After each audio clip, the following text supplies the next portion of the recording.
Hey, this is NYC Geek Society. John here with Dan Butchko, creator of Playcrafting and upcoming video game convention Play NYC, which I believe is August 11th and 12th at the Manhattan Center. Is that Yep, correct? yep, that is true.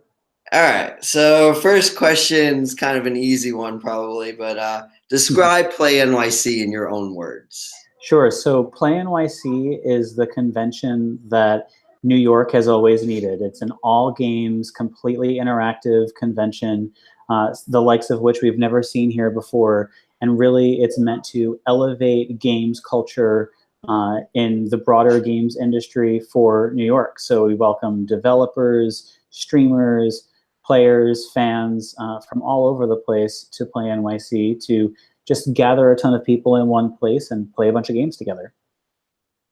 Yeah, so I went to Play NYC last year, which was its first year. This is its second year.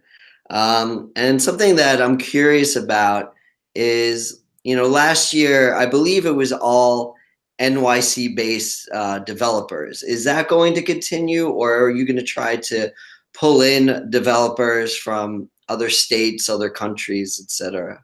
Yeah, so last year it was majority New York-based developers, but we did have a number of folks that came down from Boston.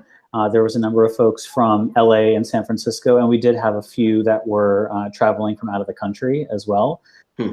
That'll be the same again this year. So majority New York metropolitan area slash Northeast US. And really, when we set out to start it last year, the initial idea was, all right, we have to get, 5 giant developers from the West Coast, get started that way. And then I realized, wait a minute, the whole point of Play NYC is to help elevate local developers. So we leaned really hard into our community, and it really goes to show you why there was such a need for Play NYC, because it resonated so much with local developers. So moving forward, we already have dates for 2019 and 2020 for Play NYC. As the show is growing, as the show is growing and growing in the years to come, I think we're going to be attracting even more developers from out of town. But we want to make sure that as the larger studios and folks from out of town are coming on board, that we do still have a huge representation of the local folks as well, because it's the core of our community. Right. So that kind of led into what I was going to ask as well. Is last year again? It was mostly indie games. Are you reaching out to AAA developers? Yeah, so we certainly reach out to AAA developers. The one that has really signed on with us right from the start, they were there last year and they'll have a bigger presence this year, is Avalanche Studios. Right. So they're back. I like to call them the busiest studio in the world, because they just announced 3 open world games. Yeah, exactly. With Just Cause 4 being made at the studio in New York. Right. That alone is nuts, but they have the 2 additional ones on top of that. We certainly are reaching out, and we're trying to bring as many AAA large-scale developers in as possible. I think we might wind up with a couple more in addition to Avalanche this year, but really that's sort of part of the long game. This is a marathon and not a sprint, and the idea here is to just get things growing and growing from the ground up here in New York, so that we get to a point where we are getting our doors knocked down from developers all over the place, because it's so big and so crazy that they want to be a part of it.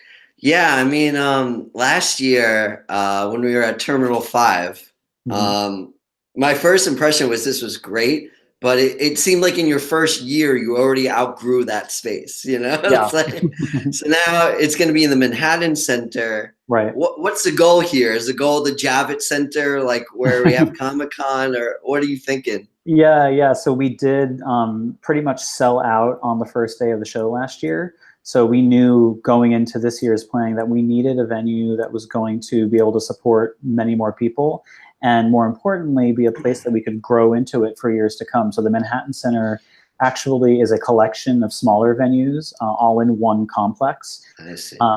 The largest venue being the Hammerstein Ballroom. So we are in the Hammerstein Ballroom this year across 4 floors. And it's structured so that we can welcome up to 10,000 people this year, which is super cool. We had 5,000 last year.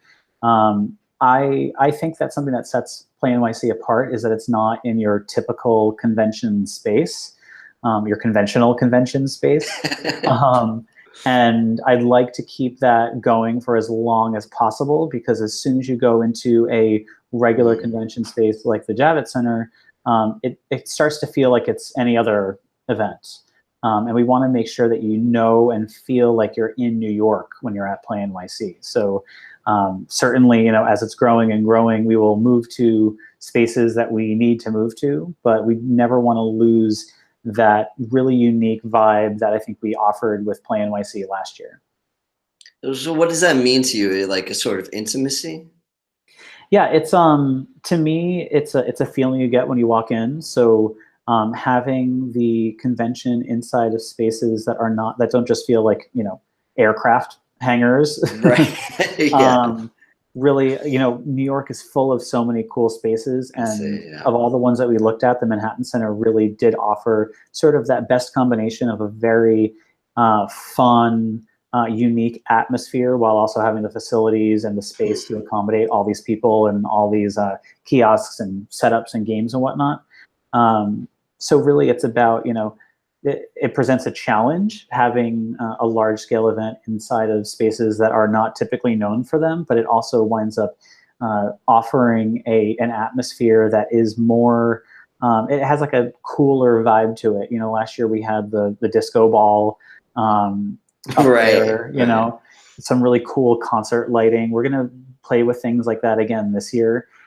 That really helps transform the space into what I like to call a carnival of games. So you can play with lighting, projections, etc., to create like a really cool atmosphere to it. Yeah, I think where you and I are in line, and I think one of the reasons why years ago now I was compelled to seek out playcrafting events is like kind of like what I do on my site and YouTube channel is, to me, like poetry and art and philosophy and video games, they're all like the same thing, and they kind of belong in the same spaces in my mind. But I guess that's kind of a radical thing to think now. But to me, it feels natural that would evolve that way, So I find that very interesting. Next question. I don't know how often you've been asked this or not, but okay. why hasn't this been done until now in New York? I think it's because there's a lot of challenges associated with it. On one hand, it is really expensive to do an event of this magnitude in New York City, in Manhattan proper. On the other hand, I think the biggest factor is probably that New York does not have a wealth of large-scale AAA developers. If we were to launch, instead of it being a Play NYC, let's say a Play LA to start, it being a new convention, it's a lot easier to get a lot of large-scale AAA developers on board right away because of the proximity that the convention itself is to the studios themselves.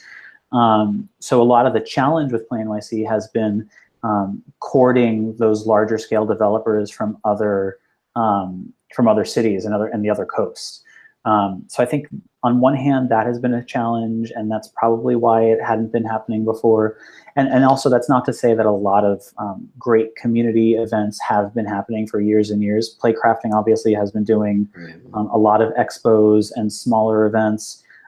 There's a lot of really great organizations and groups that are in New York that are doing game events, whether it's a certain kind of game or a certain kind of developer, et cetera. But there was no purely consumer-facing, full-scale all-games convention, and I think that really the lack of AAA developers is a big hurdle in that, and they're not here because the tax incentives aren't here. So that really has had larger-scale developers shy away from setting up satellite studios in New York, but I know that there's been multiple pushes for it in the past. I'm confident it'll eventually happen, and I want to make sure that when it does happen, Play NYC is already there. By that point, we have 40,000 people coming through each year, and it's kind of there so that when the larger scale studios do start flocking here, it's an additional way to support what they're doing as well.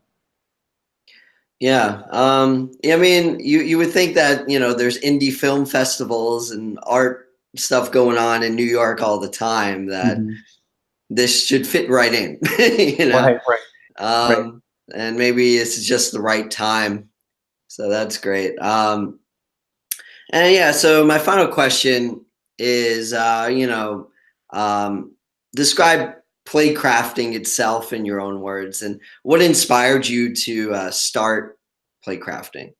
Yeah, so playcrafting is an organization, but at its heart, it really is a community. So I came in, it was about, God, 4 years ago now, and I knew that I really wanted to get, my career path switched over into games, and I got really sick of people telling me that the only place to work in games was on the West Coast. It was really frustrating. I refused to believe that, this is New York City. Why should I have to move somewhere else to work in games? So I just started joining a bunch of meetup groups. I volunteered for the Games for Change festival that year. I really wanted to immerse myself and find out what was going on in the local community. And it just so happened that this community is one that was already in place, and I came in to really build a structure and an organization in service to that community. So whereas a lot of organizations will get started, and they'll start, and then they will try to build a community around what they're doing. For us, it's the flip. There was this great active community already in place, and everything that we've done has been in the service to and with the help of that community. Without the developers in the New York area, Play Crafting and Play NYC would be absolutely nothing. And so we like to make sure that as things are growing and growing, that we are growing the community with us. We are completely transparent, hearing all their feedback, positive, negative, etc., and making sure that this is all in the service of lifting up local developers while still bringing in a lot of folks from out of town. So Play Crafting really, as it's evolved in the years since, we're in multiple cities now. It's just all about building and sustaining games communities in the different cities that we're in. And we do that through education, teaching people how to make games with the lowest barriers possible. You don't have to go back to school full time for it. You can learn ad hoc at your own pace without breaking the bank. And then also using events as a way to amplify and get the word out there about the local developers, whether that is just people in the broader community locally or the students that go through our programs. We're agnostic as to where people learned how to make games. Yeah, I mean, full disclosure for anyone watching, I've taken play crafting Right. courses. I took the Unity course a couple of years ago, and I was at Play NYC last year, as I mentioned before.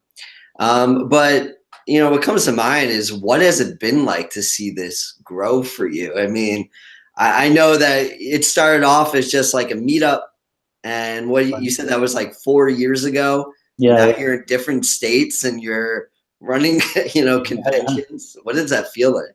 It's it, there's moments where it's surreal, but really for me, I have like an unquenchable hunger to make each thing that we do bigger and crazier than the previous one. And so I'm every time we do something new or we do something larger, I'm always thinking about the things that didn't go the way that I wanted them to, or the things that we couldn't make happen. And I'm just making that, like, I'm putting a little check mark in my mind. Okay, that's something, that's a lesson learned from this year to move forward and correct next year to make the next thing bigger and crazier. So when I do take a step back, it does become pretty surreal to think about, because what we're doing is still, at its heart, the same thing we were doing 4 years ago, but it's on a much larger scale. So walking into Play NYC last year, I got really emotional because I knew all of those most of those developers going in. They had been featured at a number of our smaller events for years before that, and getting to see them up on like the stage at Terminal 5 last year, knowing that there were tens of thousands of people watching them on the stream around the world, it just really hit me, because on one hand, it's largely the same as it's always been, but there's just been more and more people involved, and it's just super cool to see. And I have like a special place in my heart for the developers that jumped on board with us right from the start with Play Crafting and with Play NYC last year. If it wasn't for the leap of faith that they took with us right in the beginning, we wouldn't be where we are. So it is really cool to see, and it's just so nice to feel, I don't feel like I'm in charge of Play Crafting. I feel like I'm a part of it because it is a community, and so just as much as I am the organizer, I'm more so a member, and I want to make sure that I never lose that, because I remember when I first walked into the meetup group and I was blown away by all these incredible games being made that I had no idea about. I want to keep creating that feeling for myself and for people in the community and for brand new people who are coming in. Yeah, I mean, something that I appreciate is what you said, that you guys are inclusive, Mm-hmm. I mean, what shows that is that you're talking to the likes of Kotaku, but you're also talking to the likes of me, So yeah, I appreciate that. There is no developer, publisher, press outlet, streamer. There is no one too like little known. There is nothing too small. I'm on the phone with every single exhibitor request that comes through on the Play NYC website. I have a half-hour call, whether they like sign on as a Play NYC exhibitor or not. I'm talking to literally every single one, and it's really important to me that you never know who's going to go in what direction, and you never know how someone is really impacted by what Play Crafting or Play NYC is doing. So as much as I can to my ability, I want to make sure that we're talking to every single person we possibly can about it, no matter who they are or where they came from. And to me, Kotaku is the same as NYC Geek Society is the same, you know what I mean? And Avalanche Studios is the same as every other, as the same as the students in our courses and our classes. There is no one who is too important or too unimportant to talk to. It's just a matter of making sure that everybody feels included. That's great. I appreciate it. Of course. I appreciate your time just as much as you appreciate mine. All right. So I'm looking forward to going to Play NYC 2018. Again, it's August 11th and 12th. Yep. At the Manhattan Center. Get tickets. Also, check out playcrafting.com, and you guys are literally constantly having things there. Yeah. Like I'm getting like emails every week of new things happening. So like, share, subscribe, and NYC Geek Out.